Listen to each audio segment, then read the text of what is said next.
Hello दोस्तों, नमस्ते। आज की कहानी का नाम है बोझ। सरिता अपने माता पिता की बहुत लाडली थी। 3 बड़े भाइयों की बहन थी। कोई भी चीज़ मांगने पर उस वक्त सामने हाजिर हो जाती। पूरे घर में रोब था उसका। पूरे परिवार और नौकरों पर राजकुमारी की तरह घूम चली थी सरिता। स्कूल में भी पूरा रोब था उसका। बड़े घर की लाडली जो थी वह। ऐसे ही उसने कॉलेज में दाखिला लिया। उसके ठाट बाट, बड़ी गाड़ी में आना जाना, हर दिन नया फैशन देखकर हर कोई उससे दोस्ती करना चाहता था। थोड़े ही दिनों में उसके बहुत से दोस्त बन गए। पूरे कॉलेज में उसकी एक ही पहचान थी। इन दिनों उसके घर में एक रिश्ता आया। खानदानी लोग थे और पापा की पुरानी जान पहचान थी उनके साथ। सरिता के साथ कोई जबरदस्ती नहीं थी, पर सरिता ने फिर भी हाँ कर दी, क्योंकि वह अपने परिवार से बहुत प्यार करती थी। वह जानती थी कि वह लोग उसका अच्छा ही सोचेंगे। लड़के का नाम चमन था। चमन काफी पढ़ा लिखा और समझदार लड़का था। ससुराल वाले भी बहुत अच्छे थे। ससुराल में सरिता की जगह वैसी ही थी जैसे कि मायके में। कोई भी कार्य सरिता की सलाह के बिना नहीं होता था। सबकी लाडली बहू बन गई थी वह। फिर उसके घर एक बेटे का जन्म हुआ। रवि सरिता को जान से प्यारा था। पोता पाकर ससुराल वाले तो फूले नहीं समाते थे। सरिता कभी कभी सोचती थी कि उसकी किस्मत कितनी अच्छी है। उसका हर अपना उसे कितना प्यार करता है।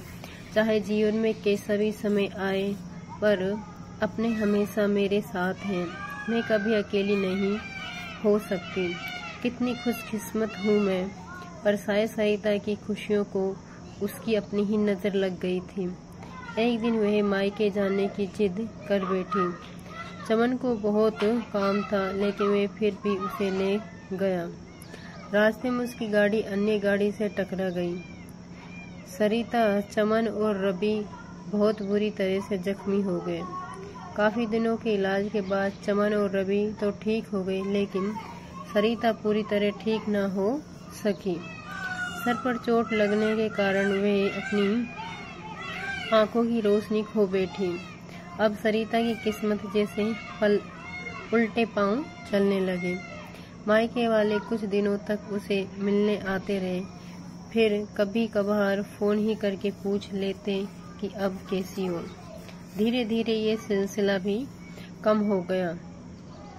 ससुराल वालों की सहानुभूति भी कम होने लगी। घर में किसी को पास बैठने के लिए कहती तो जवाब मिलता, बहुत काम है, अब तुम भी हाथ नहीं बटा सकती। चमन की भी चिड़चिड़ा हो गया था। बस रवि ही था उसके साथ, जिसके साथ हंसते खेलते उसका वक्त गुजरता। एक दिन सरिता के हाथ से कुछ सामान गिर गया, जिसकी वजह से रवि को हल्की सी चोट लग गई। सरिता के सास ससुर ने रवि को उससे अलग कर दिया कि कहीं उसके न देखने की वजह से बच्चे को कोई नुकसान न हो जाए। सरिता अंदर से टूट चुकी थी।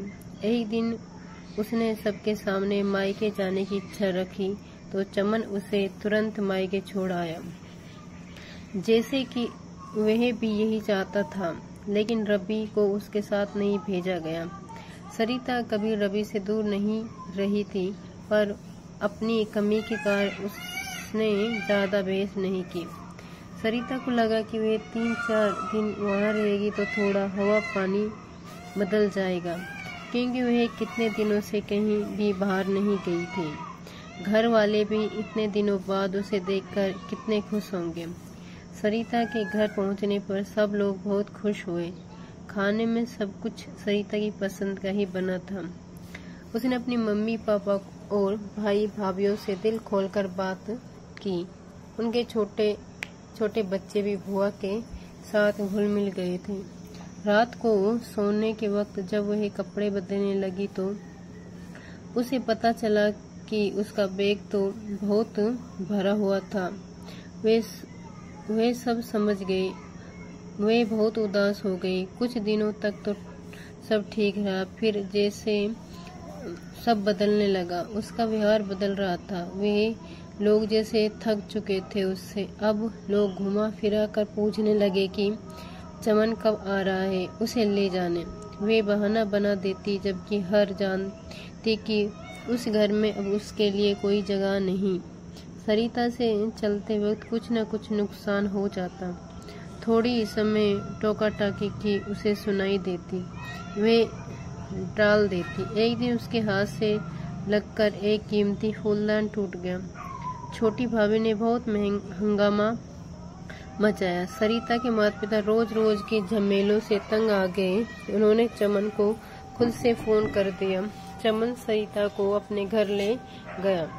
सरिता को अपने परिवार से ये उम्मीद न थी, जिससे सरिता के कहे बिना घर के एक पता तक नहीं हिलता था।